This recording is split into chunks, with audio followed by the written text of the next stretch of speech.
Kepada mereka, denyut kehidupan baru dipercayakan.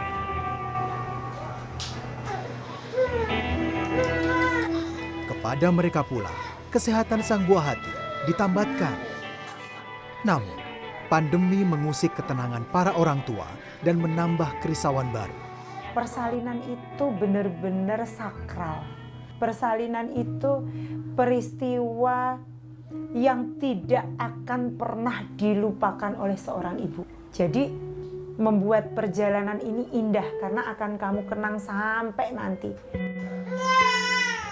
Inilah sepenggal kisah pejuang ibu dan anak yang dengan segenap hati melayani di tengah pandemi.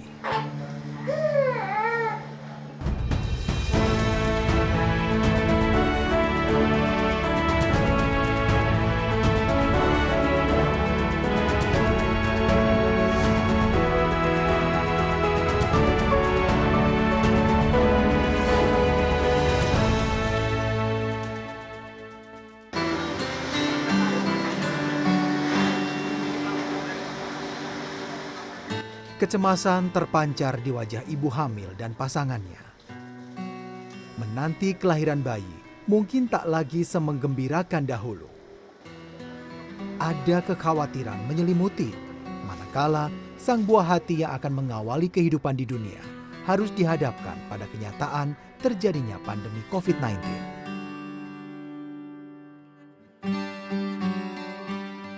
Eri Tiawaningrum, bidan yang membuka praktik persalinan di Bilangan Citayam, Depok, Jawa Barat, memaklumi kegelisahan calon ibu. Pegiat gentle birth atau persalinan alami ini tak ingin pandemi mengganggu kondisi psikologis para ibu. Dengan tetap mengedepankan kewaspadaan, ia meyakinkan pasiennya, pandemi adalah tantangan, bukan penghalang. Menurut Eri, kekhawatiran berlebihan justru akan memperburuk kondisi janin. Karena ketakutannya yang tinggi, apalah plasentanya di bawah lah, atau posisi bayinya melintang atau sungsang, itu biasanya sangat berhubungan dengan emosional si ibu ataupun ada trauma di tubuhnya. Kenyamanan ibu saat melahirkan berperan penting bagi kondisi sang buah hati. Ibu itu hipnoterapis yang paling wahid buat anaknya. Sabda Pandito ratunya itu ya ibu ngomong ya itu yang akan terjadi. So ibunya yang harus benar-benar disiapkan secara holistik. Baginya, persalinan menjadi titik awal penentu garis kehidupan, bukan hanya bagi sang bayi, tetapi juga orang tua. Kegiatan yoga prenatal pun tetap digelar sebagai bagian dari persiapan persalinan. Tentunya jumlah peserta dibatasi. Dengan yoga banyak hal yang bisa membantu memperlancar persalinan. Dalam yoga ada balancing pose, ada creating space, ada opening hip, ada nafas, bagaimana menyelarkan semuanya. Kalau semua kondisinya bagus, bayinya posisinya optimal, pasti dijamin proses persalinannya lancar. Jadi itu yang kami lakukan reguler, setiap seminggu 3 kali. Konsultasi kehamilan diadakan dengan membuat janji terlebih dahulu untuk menghindari kepadatan orang di ruang tunggu klinik. Semua harus disesuaikan, tak lain untuk memberi kenyamanan kepada pasien. Kebetulan sekarang usia kehamilanku udah 36 minggu. Pasti khawatir banget ya kalau mau ngelahirin, apalagi di tengah pandemi kayak gini. Dengar dari isu-isunya kan banyak yang habis ngelahirin, terus terkena virus. Jadi lebih milih tempat untuk melahirkan yang nyaman, yang aman, dan pastinya sesuai sama hatinya.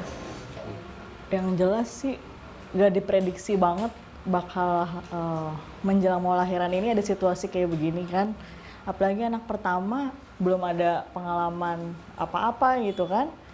Jadi ya sebenarnya sih takut juga, ada rasa takutnya. Tapi gimana tetap bikin persalinan ini berjalan dengan lancar di situasi COVID-19 kayak gitu. Bagi Ika, yang sudah 10 tahun bekerja di klinik persalinan, Bidan Eri adalah sosok tempat ia menimba ilmu. Kalau saya membantu Eri itu dari pertama kali buka praktek ya. Dari mulai nol, saya sudah bantu di sini. Mulai dari persalinan bagaimana, terus untuk mengatasi kesulitan ini seperti apa, cara mengatasinya gimana, itu semuanya saya pelajari dari dia. Dan kebetulan juga saya dari bujang udah kerja di kebidanan, jadinya saya suruh bantuin di sini udah menguasai gitu loh. Jadi kita sama-sama gimana ya, ilmu saya sama ilmu dia dipaduin. Begitu pula yang dirasakan bidan muda lain yang turut membantu Eri. Mereka kerap mendapat pencerahan dan dukungan untuk mempersiapkan mental saat hendak membantu persalinan. Khusus untuk calon ibu, Eri selalu menularkan pandangan betapa indahnya proses persalinan. Calon ibu tak sepatutnya menyerah pada kondisi pandemi yang dapat mengusik kemuliaan momen persalinan. Persalinan itu benar-benar sakral. Persalinan itu bukan hanya urusannya melahirkan. Persalinan itu peristiwa yang tidak akan pernah dilupakan oleh seorang ibu di perjalanan kehidupannya. Disitulah mengapa saya bilang, ini adalah tentang perjalananmu. Jadi harus dirimu yang benar-benar setting goal, harus benar-benar membuat perjalanan ini indah karena akan kamu kenang sampai nanti. Sementara itu, Rumah Sakit Ibu dan Anak Tambak Jakarta Pusat punya pendekatan khusus dalam menangani bayi yang baru lahir. Sejak terjadi pandemi COVID-19, pihak rumah sakit menerapkan kebijakan baru berupa pemakaian pelindung wajah pada bayi yang baru dilahirkan. Pemakaian face shield merupakan langkah preventif dengan catatan bahan dan bentuknya tidak mengganggu kenyamanan bayi. Penggunaan face shield bertujuan melindungi area wajah yang rentan terpapar virus corona. Terlebih, bayi tidak mungkin mengenakan masker karena akan membatasi oksigen dan aliran udara. Kekhawatiran tentu ada, manusiawi ya. Manusiawi, kekhawatiran tentu ada. Namun masing-masing kita saling memotivasi ya, saling menyemangati bahwa ini memang tanggung jawab yang harus kita lakukan.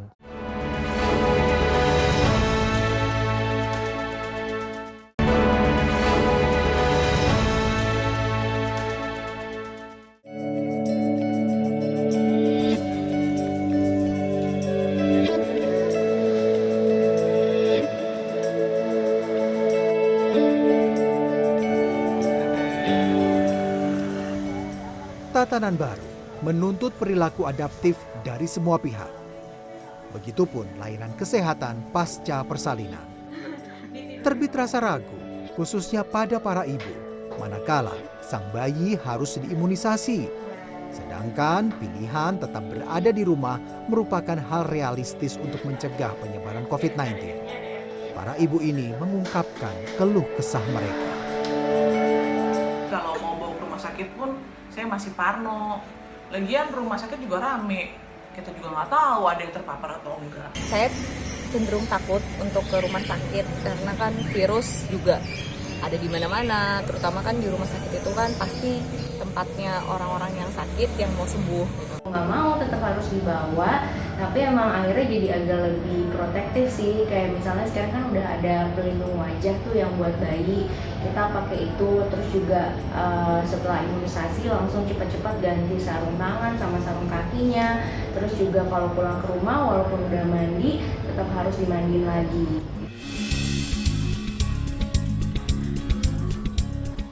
Rumah vaksinasi yang berada di kawasan Kramat Jati, Jakarta Timur ini mencoba merespon penerapan tatanan baru.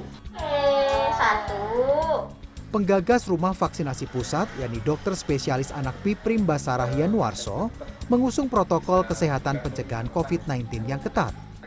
membuat janji temu menjadi hal yang wajib dilakukan sebelum mendatangi rumah vaksinasi. Pengunjung diperiksa sebelum bayi dibawa ke dalam ruangan. Jarak sosial di ruang tunggu juga diterapkan. Para petugas dilengkapi alat pelindung diri level 2, mulai perawat di bagian administrasi hingga dokter di ruang vaksinasi. Pembatasan pun dilakukan bagi pengantar bayi. Di masa pandemi ini, upayakan vaksinasi itu yang nganter 1 orang saja, kemudian cepat. Jadi nggak perlu tanya-tanya terlalu banyak yang sehingga membuat antrian panjang. Ya. Jadi simple aja. Tetap sih kita cek tumbuh kembangnya seperti apa, pemeriksaan fisiknya ada bising jantung atau tidak, dan seterusnya ya. Tetap itu kita lakukan. Tetapi hal-hal yang lain-lain yang tidak terlalu perlu, itu kita hindarkan.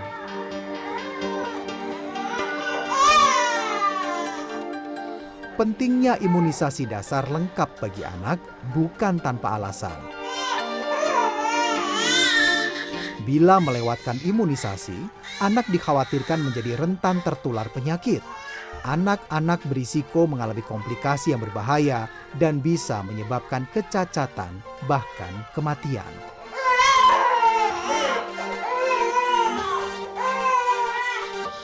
Sebetulnya ada beberapa vaksin yang memang harus diberikan sesuai jadwal, dan nanti kalau sudah lewat jadwalnya nggak boleh lagi.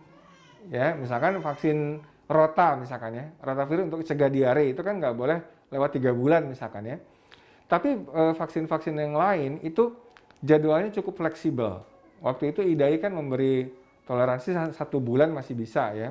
Tapi kan pandemi ini berlangsungnya panjang ternyata, lebih dari 1 bulan. Oleh karena itu mau tidak mau memang kita nggak boleh menunda terlalu lama vaksinasi anak itu.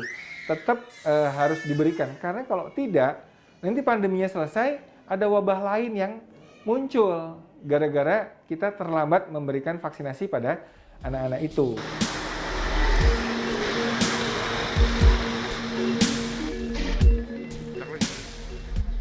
Demikian halnya yang dilakukan dokter spesialis anak Tubagus Ferdi Fadilah yang berpraktik di Rumah Sakit Hermina Ciputat, Tangerang Selatan.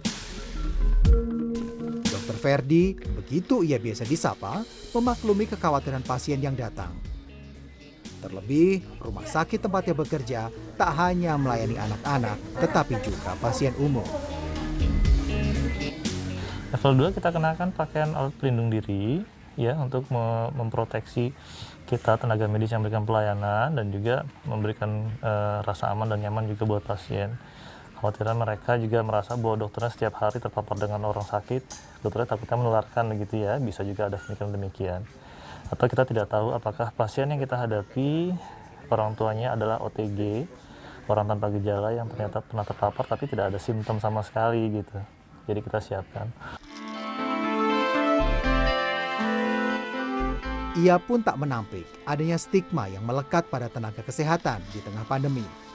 Namun, perilaku steril tenaga medis sebelum menangani pasien menjadi hal utama.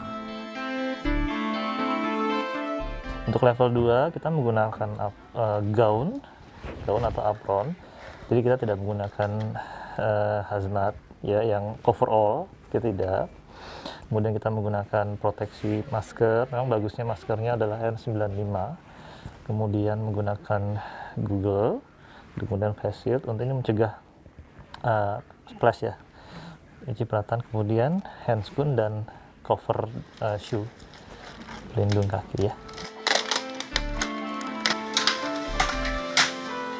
Begitu pula kekhawatiran keluarga.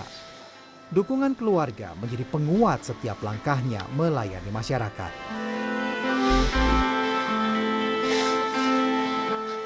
Kekhawatiran tentu ada, manusiawi ya. Manusiawi, kekhawatiran tentu ada. Namun masing-masing kita saling memotivasi ya, saling menyemangati bahwa ini memang tanggung jawab yang harus kita lakukan. Saya sebagai tenaga kesehatan, kemudian istri saya juga memberikan support ya. Yang diingatkan berkali-kali oleh keluarga adalah proteksi diri yang baik. Itu yang terus menurut saya, kami sebagai tenaga medis ingat itu ya. dukungan keluarga di rumah, dan menjaga keselamatan diri sendiri.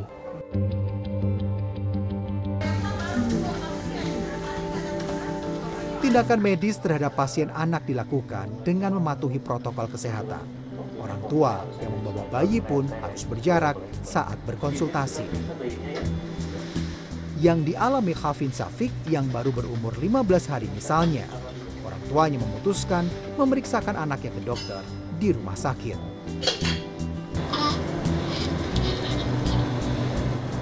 Balik ke urgensinya aja sih, tingkat urgensinya seperti apa. Kalau kayak kemarin kan dia sempat kena high bilirubin, kadar bilirubinnya tinggi, dan harus cepat-cepat disinar ya, mau nggak mau saya harus langsung datang ke rumah sakit. Itu aja sih Mas. Kalau untuk saya pribadi sih, dari sisi orang tua, saya mencoba memposisikan diri saya untuk tidak paranoid terkait COVID ini. Paling ya kita ikutin yang sudah disarankan pemerintah aja, tahapan-tahapan kesehatan, protokol kesehatannya seperti apa itu aja. Kepedulian Ferdi tak hanya diwujudkan dengan tetap melayani pasien anak di tengah pandemi. Ia juga terjun langsung menggalang donasi dan menyalurkan APD ke sejumlah fasilitas kesehatan, termasuk menyumbang bahan kebutuhan pokok bagi pekerja sektor informal yang terkena dampak.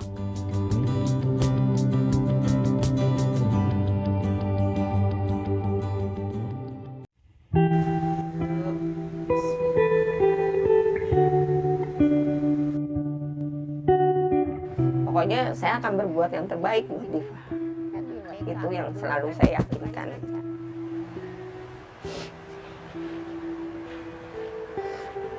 Karena juga ada timbul rasa ketakutan, karena saya cuma berdua aja. Bagaimana nanti kalau saya nggak ada?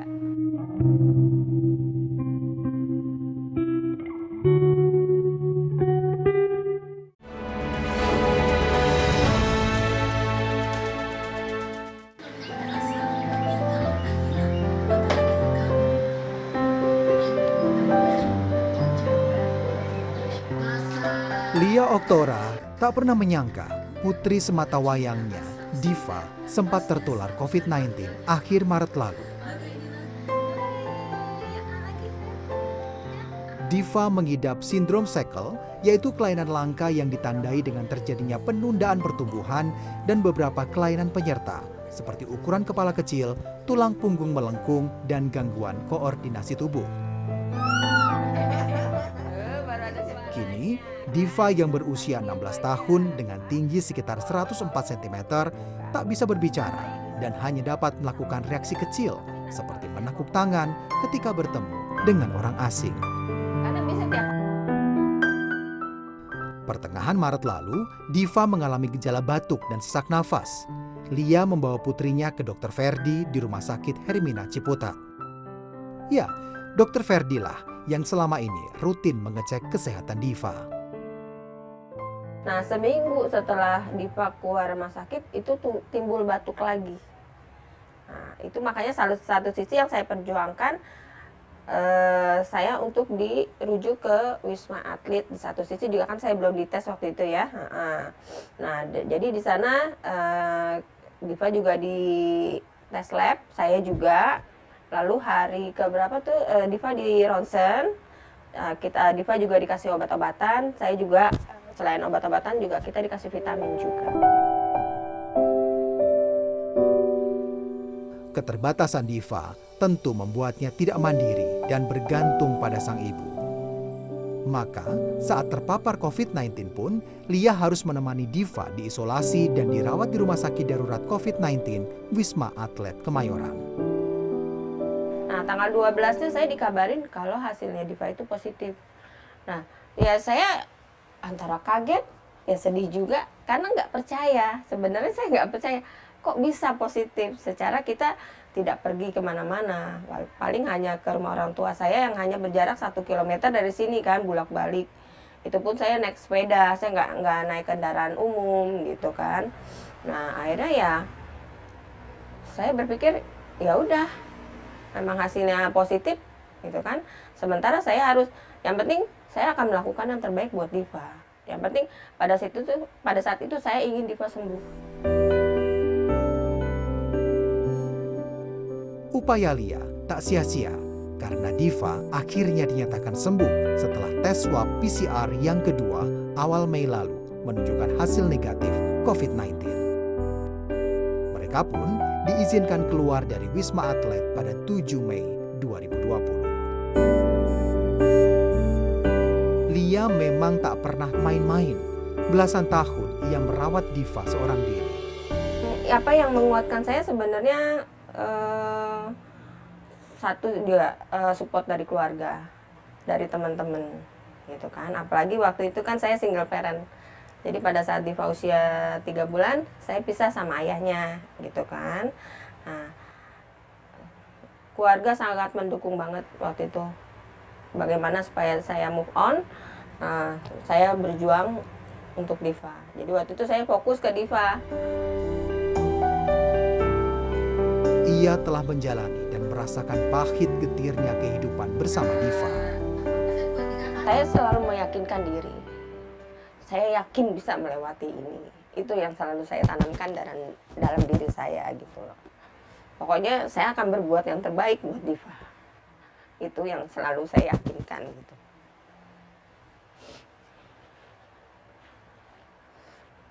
Pernah juga ada timbul rasa ketakutan karena saya cuma berdua aja. Bagaimana nanti kalau saya nggak ada? Itu pernah ada timbul rasa ketakutan seperti itu dulu ya. Cuman saya yakin Allah pasti akan membuat yang terbaik buat umatnya. Itu akhirnya ya udah, saya lillahi ta'ala aja. Seandainya pun saya nggak ada duluan, pasti Allah akan memberikan yang terbaik buat Diva.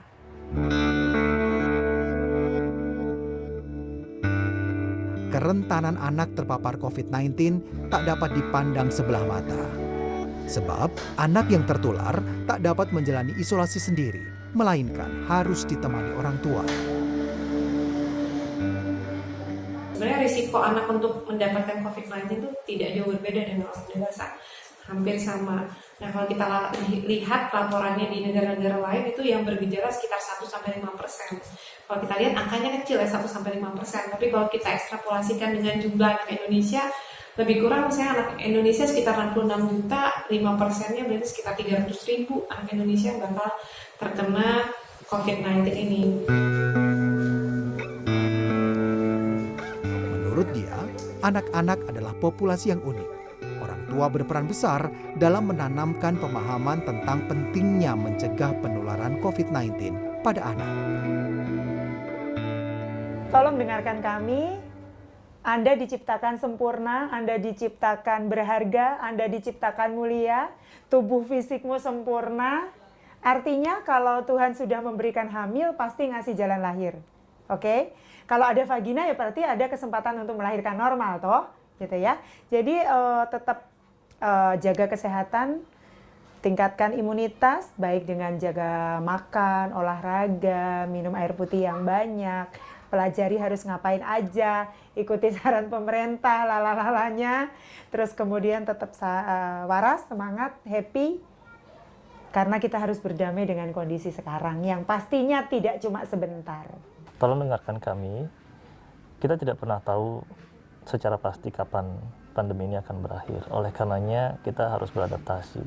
Adaptasi inilah mungkin yang kita cetuskan sebagai the new normal. Untuk teman-teman sejawat bidang kesehatan, adalah tugas kita untuk tetap melayani, memberikan pelayanan yang terbaik untuk anak-anak Indonesia. Sudah sumpah kita demikian. Marilah kita memberikan pelayanan yang terbaik untuk masyarakat, tentunya untuk menjalani apa yang sudah ditetapkan oleh pemerintah dalam penerapan the new normal ini. Tolong dengarkan kami ya, untuk dalam masa wabah pandemi ini, ya kami berharap pemerintah lebih memperhatikan, terutama untuk anak-anak disabilitas, gitu loh. Apalagi dalam masalah medis. Nah, sekarang kan kami yang dianjurkan sebisa mungkin kita tidak ke rumah sakit kecuali urgent. Nah, sedangkan anak-anak disabilitas itu kan rentan. Nah, mereka harus kontrol rutin karena mereka ada beberapa anak disabilitas yang membutuhkan obat khusus, obat rutin.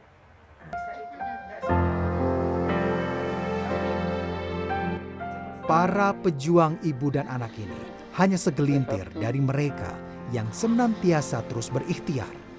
Mereka tak menyerah pada kegelisahan akibat terjadinya pandemi. Mereka pun tampak siap melanjutkan kehidupan dengan tatanan yang baru.